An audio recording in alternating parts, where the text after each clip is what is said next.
Over 1,600 clinicians and 140 innovative companies flocked to Vegas, like gamblers to a buffet, for this year's Fall SAWC to learn, network, and explore solutions for the 7 million people suffering from chronic wounds driving this $8 billion industry. Now, this year's event, evidence-based treatment was at the forefront, with clinical trials and outcomes playing a pivotal role.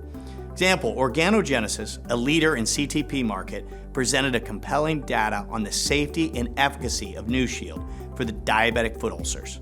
A robust, randomized control study with over 218 patients demonstrated a statistically significant improvement in wound closure at 12 weeks compared to the standard of care. This emphasis on evidence-based care was further supported by the submission of over 400 posters, including a rapidly growing segment on health economics.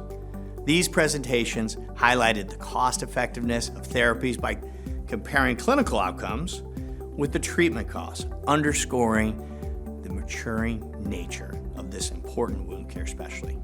Now, the push for evidence is driven in part by the draft proposal from LCDs, which stresses the importance of clinical data for reimbursement approval. Now, while this proposal is still under review, speculation is rife. And I think Vegas bookmakers were taking bets on the final rule and what it will be.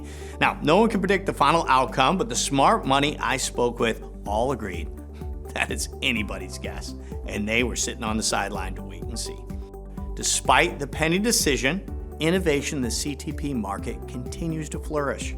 LifeNet Health, one of the country's largest tissue banks, introduced Dermacell Porous, a thin yet durable, naturally porous dermal matrix with naturally porous structure for faster incorporation. Another noteworthy development is the exploration of a xenograft material from the axolotl, a naturally regenerative animal showing promising early results in wound healing. Yes, this cute guy has shown some promising results. Now, another area was direct oxygen therapy. It was a hot topic because companies like NATROX, AOTI have demonstrated that not just healing, but sustained healing over years, particularly in the Medicaid and VA markets. Now, these therapies have finally captured the attention of CMS, which will hold a pivotal meeting in December to discuss potential reimbursement. This decision could expand access to these therapies, especially for underserved and transportation-challenged patients, since these can be dispensed by GPs and used at home. Now, for effective wound healing, it depends on a properly debrided wound bed, and a manual curette has long been the standard of care.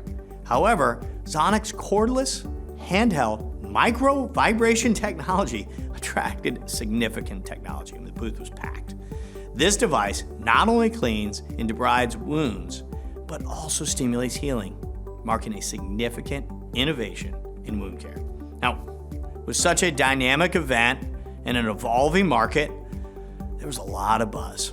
So share your thoughts in the comments below about the trends you think are shaping this crucial industry.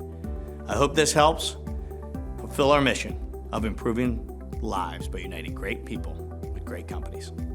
See you next year.